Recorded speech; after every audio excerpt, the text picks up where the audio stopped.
Hey everybody, welcome. So, reading the Sword of Allah. It's been a very cool military book. Reads super smooth, has lots of cool data on the battles. Alright, we're on page 30. Abu Sufyan also rode up to duel and was faced by Hanzala bin Abu Amir, who was dismounted. Oh, so he's off his horse. Before Abu Sufyan could use his lance or draw his sword, Hanzala struck at the forelegs of the horse and brought it down. Just like that. Abu Sufyan shouted for help and was assisted by one of his companions, and engaged and killed Hanzala. Abu Sufyan withdrew hastily to the safety of the Quraysh ranks. Oh, he straight retreated. Another Quraysh warrior who came forward was Abdur Rahman, son of Abu Bakr. Oh yeah, that's right. He was on the enemy's side, just like how John Adams' son did. He stepped out of the front rank and gave the usual challenge, whereupon his father Abu Bakr drew his sword and prepared to move forward from the Muslim position to fight him. But Abu Bakr was restrained by the Holy Prophet, who said to him, "Sheathe your sword." This Abdur Rahman was later to become one of the most valiant warriors of Islam and acquire glory in the Muslim campaigns in Syria.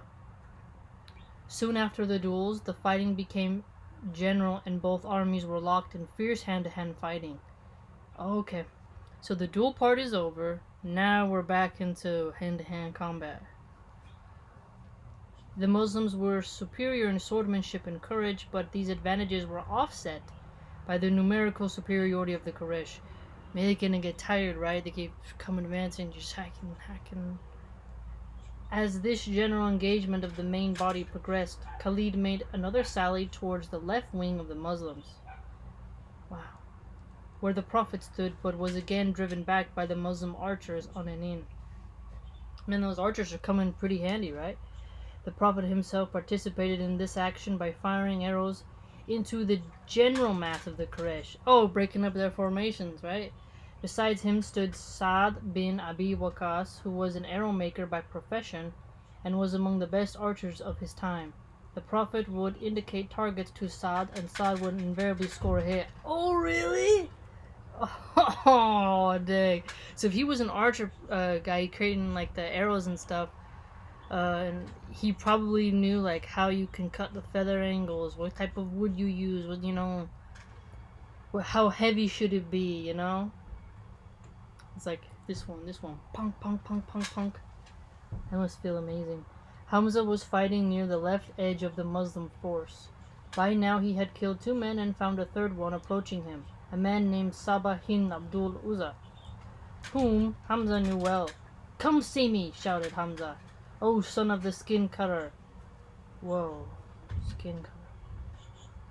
The mother of Saba used to perform circumcision operations in Mecca.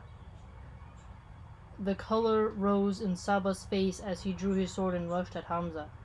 As the 2 men began to duel with sword and shield, the savage, crawling behind rocks and bushes, approached Hamza. Oh, sneaking up on the back end.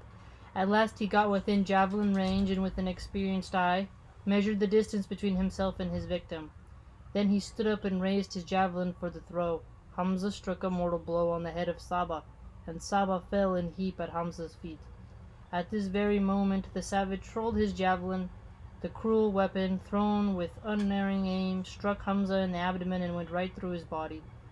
Hamza turned in the direction of the savage and, roaring with anger, took a few steps towards him. The savage trembled as he waited behind a large rock.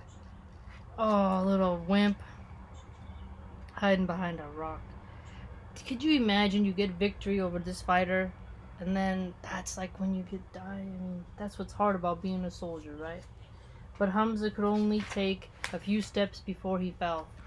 The savage waited until all movement had ceased in Hamza's body, and then walked up to the corpse and wrenched out his javelin. He then casually walked away from the scene of fighting. He had done his job. The savage would fight more battles in his life, but there would be no more battles for the noble Hamza, lion of Allah and his Prophet. Soon after this, the Quraysh army began to waver, and the Muslims pressed harder in their assault. When several Quraysh standard bearers had been either killed or wounded, their standard was picked up by a slave who continued to fight with it until he too was killed, and the standard fell again. As it fell, the Quraysh broke and fled in disorder. Interesting, yes. It's really cool how we figure out, during these readings, it wasn't just the Romans who had the standard, right? Using it in their warfare. There was now complete panic in the ranks of the Quraysh. The Muslims pursued them, but the Quraysh outran their pursuers. The Quraysh women wailed when they saw what had befallen their men. They also took to their heels, and raising their dresses in order to be able to run faster, gave a fine view of their flashing legs to the delighted Muslims. What a weird thing to say.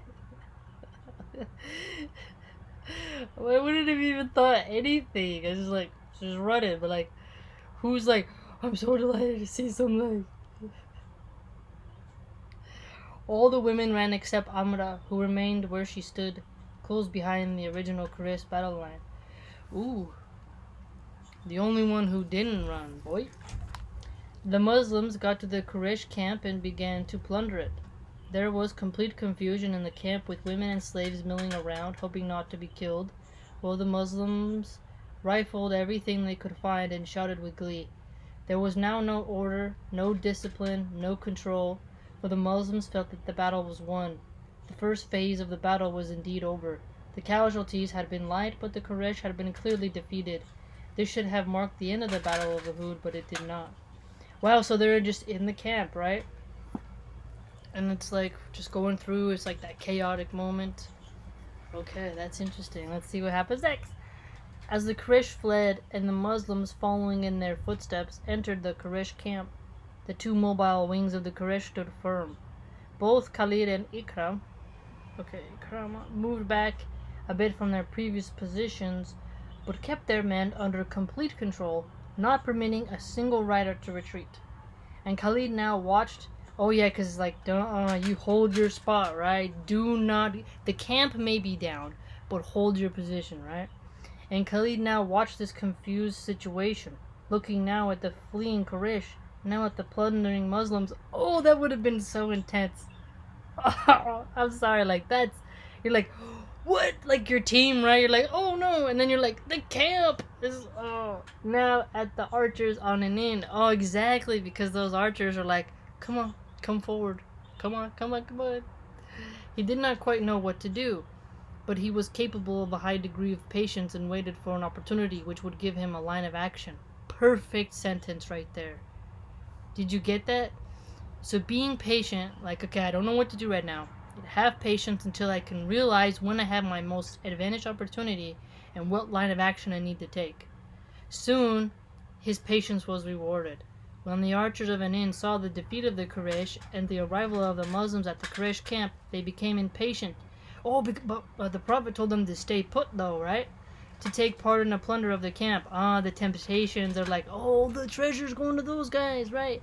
Probably forgetting that it's going to get redistributed anyways, right? The Quraysh camp looked very tempting. They turned to their commander, Abdullah bin Jubair, and asked him for permission to join their comrades. But Abdullah was firm in his refusal. You know very well the orders of the Messenger of Allah, he said. We are to remain on this hill until we receive his orders to leave it. Exactly. Yes, but that is not what the Messenger of Allah intended, the archers replied. We were to hold this hill during battle. Now the battle is over, and there is no point in our remaining here. Oh, but there is. Yes, there is. And in spite of these protests of their commander, most of the archers left the hill and ran towards the Quraysh camp, shouting, the booty, the booty!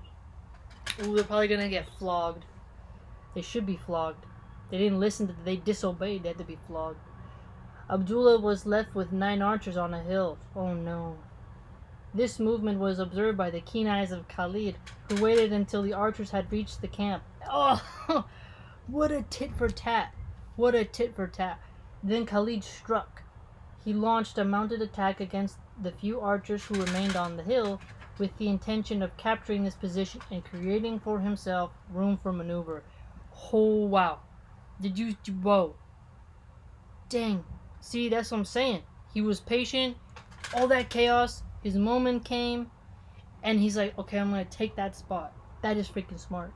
Ikrama saw the movement of Khalid and galloped across the plain to join Khalid's squadron.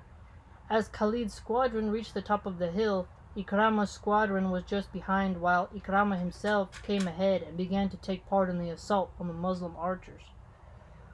Ooh, dang, he's one of their most prized positions. Some of the archers on there.